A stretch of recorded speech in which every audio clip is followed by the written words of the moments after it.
3, 2, 1.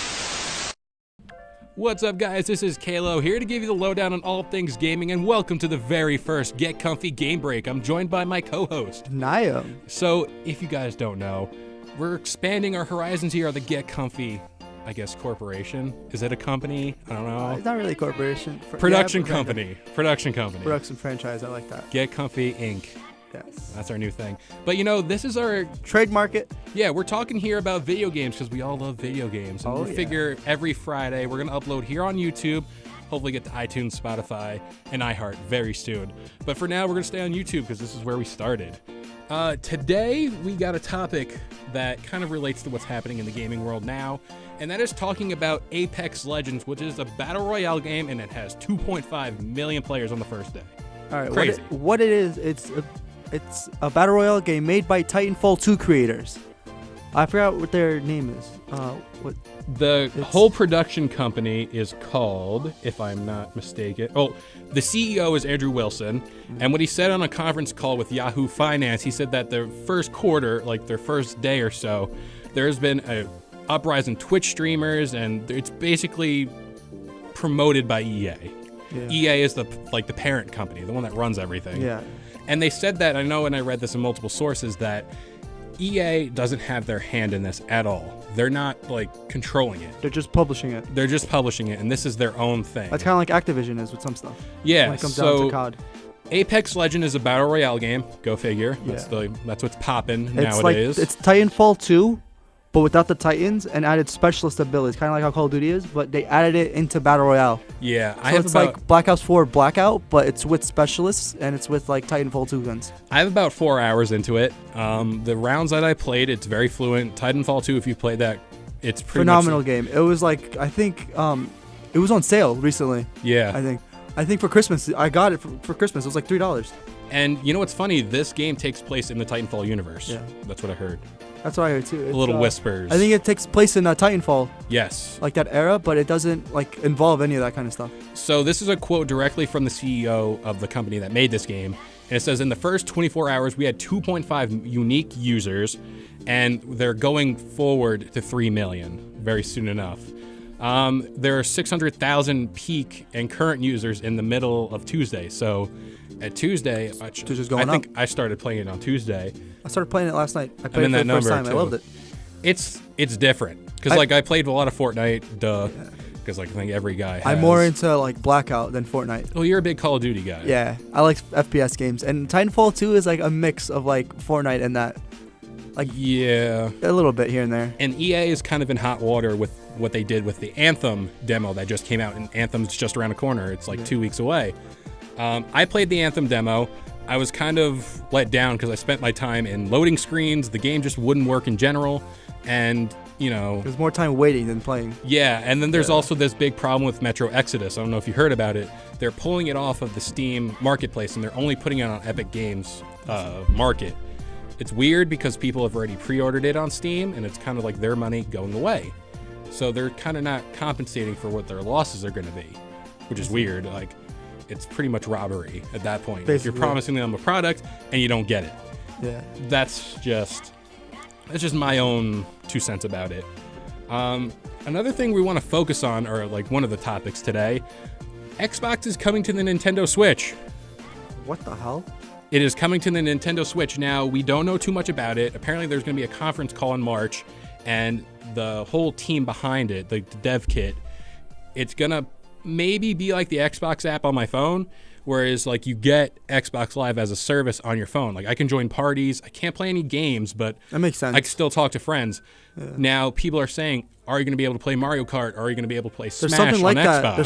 There's something like that, like a companion app, but what it does is it's like a way to communicate with other Switch players. It's kind of like Discord. Yeah, but only for Switch players. That kind of thing. But do I see Master Chief and all of them coming to Xbox? Or coming to the Switch? I'm not too sure. I'd totally be about it. What's up, Kimmy? Smash your pash. Smash. I'll smash together. Smash. Pretty much. But when she has to smash and there's no Switch? I cashed in on those memes the first week that game came out. I know. I was sending them to anybody I could, just I remember, I was there. Yeah, you were. I was were one of all them. Fuck. there. Damn, son. But do you think that you're just gonna get Xbox on your Switch like straight up like boom, you can play Call of Duty, boom, you can play Halo? I don't think it's like that. I think it's just like going to be like the regular companion app for Xbox and how the Switch is now. I think it's just like a way to communicate with each other. Because I think what they said in general is Xbox as a service. So you're going to get Xbox Live Gold. You're going to be able to go into party chats. Now, Switch is right there, being held by Amanda from the regular Get Comfy podcast, playing a little bit of Mario Kart. And we have Kimmy, and we also have intern in the studio. Of course, we just got to let everyone know. Introduce yourself, girl. My name is Adriana. So we're all here, but, it's going to be crazy if you can just take Xbox on the go. Like, That would be cool. mind blown. Like, classes will never be done. Okay. Life over. What's going on, guys? It's Amanda from the Get Comfy podcast, co-host of Kalo. Well, remember when back in the early 2000s when the PSP came out? It was ahead of its time. PlayStation Portable. Ahead of its So time. think about it. If the Wii could be portable, if the PlayStation could be portable, why not make one for the Xbox? Yeah, and what's weird about this is these companies never play nice with each other. You never see Xbox being best friends with Sony and then Nintendo being best friends with everyone. What's better, PlayStation or Xbox? We're on the two ends of the spectrum. I'm Xbox, he's PlayStation. Xbox. Yeah, we're Xbox. The Get Comfy podcast, we're Get Comfy Incorporated. I gotta address it as a whole now. We're Get Team Comfy Xbox. Inc. We're Team Xbox. We're Team Xbox. Although I do gotta say, PlayStation does have better console exclusives. We do have better. Spider-Man it depends. alone. Yeah, we have Spider-Man. We have Uncharted. We have all those other. Jack and Daxter. Yeah. Love that game. We have more. We have better exclusives. But honestly, I don't have an Xbox. But I like it. It's not that bad. What I like about Xbox, and this is like the only thing that is really going for it in this generation at least, the accessories. I have an Xbox Elite controller. It just feels like a premium product. It feels, yeah, I know, right? But they're like expensive as shit though. There's like 170 something for a Yeah. controller. It's crazy. Yeah. Like, well, no. I could barely get a regular one. It's like 64. I actually got mine on sale. That's what It I'm was saying. like I think pre-owned was like 35. I And was like, yo, that's- that's a steal. That's DualShock, right? Yeah, DualShock 4. So a regular Xbox controller runs you about $70. Figure add another 100 on that for the Elite controller with just a bunch of buttons and extra like peripherals or whatever. It's weird. Like it doesn't. She got smacked. Like it's weird. Yeah. We've been at war all day. For our listeners, we're kind of doing that finger circle thing. I might get y'all if you're listening or watching. Oh yeah. You should put that in the Yeah. background. Yeah. Hidden my somewhere gosh. in the corner. That's our new logo. Hidden somewhere in the corner. Have on Forget- the screen. Look at the bottom right. Forget our regular Get Comfy logo. We're not doing this. You know what you should do? You should have the regular video of the fireplace and then randomly just throw in a snippet Ha. of ha. Got him. Got you. Get everyone. I'm that gonna do it watches. like a real quick flash because I can do frames when I'm editing. Yeah. And just like a quick little. Seriously, I was listening to you guys this morning. Thank you. Yeah, Thank you for our well- loyal listeners. Of course. But oh my gosh. Do you think at any point in time now, oh my gosh, do you think that at any point in time we're gonna see not a mega console? Because I know there's brands that won't work with each other. I see. Yeah. Do you see by any chance that we're going to get a PlayStation Xbox collab? Do you think that we're going to get something along those lines? Because we already don't see think it with so. Nintendo. I don't think so because PlayStation, when it was like a small company, they asked Xbox for help.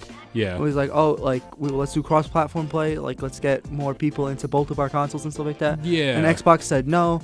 We don't really work with small companies. And then PlayStation got super big, bigger than Xbox. Mhm. And then Xbox did the same thing. Hey, let's crossplay because everybody's doing it. And PlayStation's like, no.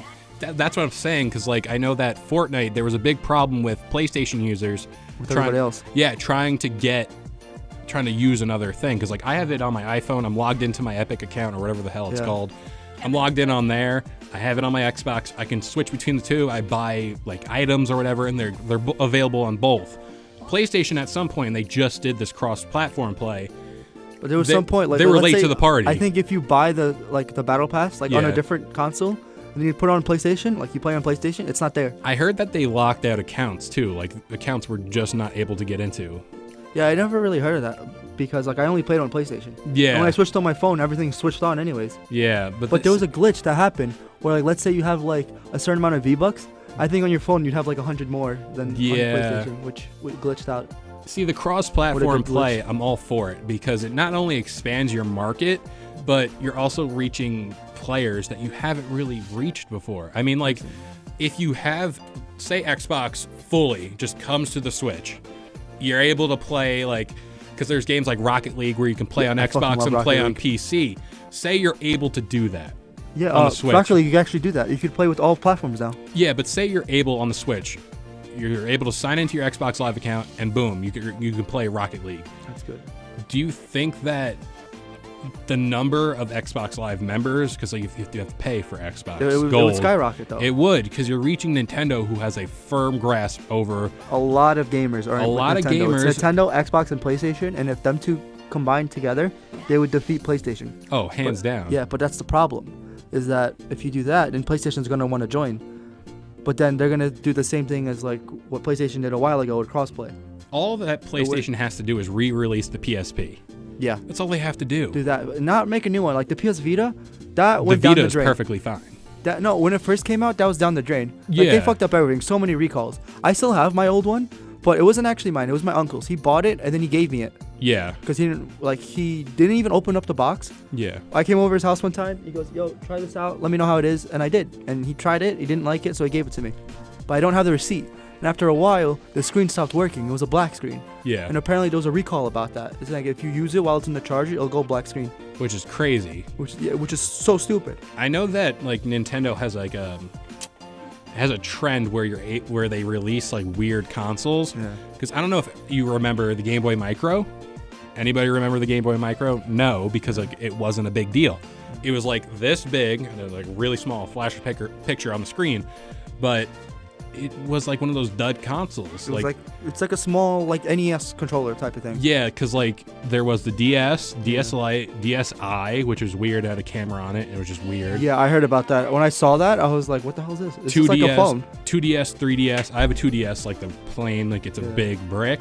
But like I like that. I don't need the 3D, and it's available at a cheaper price point. I never had a DS because my parents never really wanted to get me one Yeah, because they felt like I would be on that 24/7. yeah, and I feel like now with the Switch, we're at that midpoint of the cycle where they're gonna release a new version of the Switch, whether it be the Switch XL, whether it be a Switch 2, or whatever. I would call it a Switch 2 and have it like better graphics on it and like more power to it. But that's what I'm saying. Like Nintendo doesn't do the things where it's like Xbox One, Xbox 360, like tiers to a console. They do Nintendo Switch, and then they do an XL version, and then after the XL version, they'll do like a another Pro. version. They could do a Pro console, like a Pro Switch. They're upgrading it little by little rather than just all at once. Bam. But like that's where they get people. Like if you're able to do, because Xbox is doing this soon with Project Scarlet, and I think it's like Anaconda. That's a weird name for a console. But like, that's pretty much what everyone's getting at. Yeah. It's like.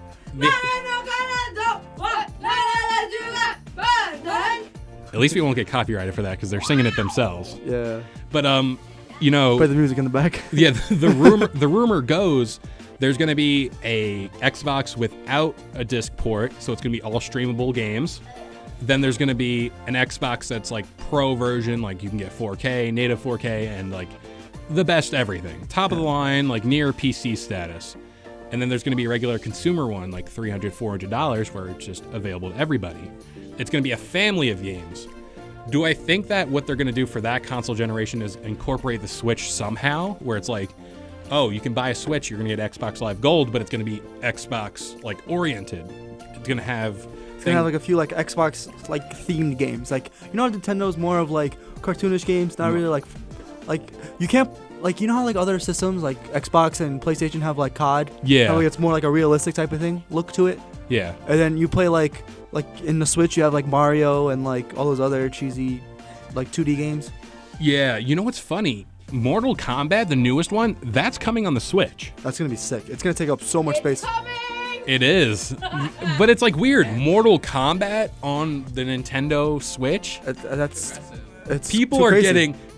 I've seen the fatalities in that game. They're having their fucking spines ripped out of their backs and That's fucking awesome. blood everywhere. That's awesome. Like, ignore my mating call.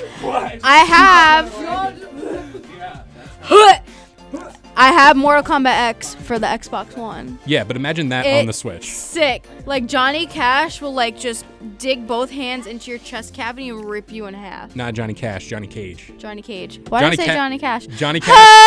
Johnny Cash is a country singer. I know. I Walk the Line. Yeah, that. Johnny something. Yeah. So, you know, do I think Mortal Kombat on the Switch is going to be a good idea? Yes, because your fan base. It's all about reaching different levels of your fan base. Yeah. Like, you can't just have like one specific thing, just like those specific games just for like kids or something. I know that when something for like other age groups and like other type of people. Yeah, I know that when the Switch came out, it was just a Zelda machine, pretty much, because it just had Breath of the Wild. It only had Zelda, and like just like a handful of games I remember. I mean, there were other worthy games, but like realistically, Mario Odyssey came out and everybody went ham on that thing. That was the first games I got for the Switch were Odyssey, Mario Kart. And I got Skyrim because I love Skyrim. It's fucking gay. It's DJ Aim. Welcome to the Get Comfy Game Break. Mario Odyssey was way too easy. I beat it in like less than a week. I literally got it and I went through it and I was like, "That's it? I'm what?" That's I was so upset with myself. Can't relate. I have it, but like I don't know what to do with it now. Fortnite. I don't know what to do. Played. If I trade it in, they'll give me like $2 for like a $60 game. But you know what? I think. I want. Whoa! I was grabbed. Not how I want. The Super Mario Party, the new one. Yeah. It's a fun game. It is. It is, and it has new characters, and it's a great game to play. You get your own special dice, and that's my PSA on that. 2 cents. Okay. You know what? I think that about does it here for the Get Comfy Game Break. I hope y'all enjoyed. We're going to be uploading this very podcast every Friday. Every Friday at 10 a.m. Oh, break it down, baby. That's it. Does that mean 2 podcasts a week? Pray for me. Pray for me. My editing life is going to be just completely screwed after this. That's why we got a divorce. But that's why I do it, because I love you guys who listen to this, and we want to give you more content this year. I'm going back in the box. Remember, Bye. if you like the Get Comfy Game Break, you're going to like the Get Comfy podcast. We upload every Sunday morning, 10 a.m., because that's our time, on iTunes, Spotify, YouTube, and pretty much anything else out there. Maybe I heard. Pretty much. Maybe I heard. Maybe. Rumor has it, but you know what? We will see you next time. Hey, yo.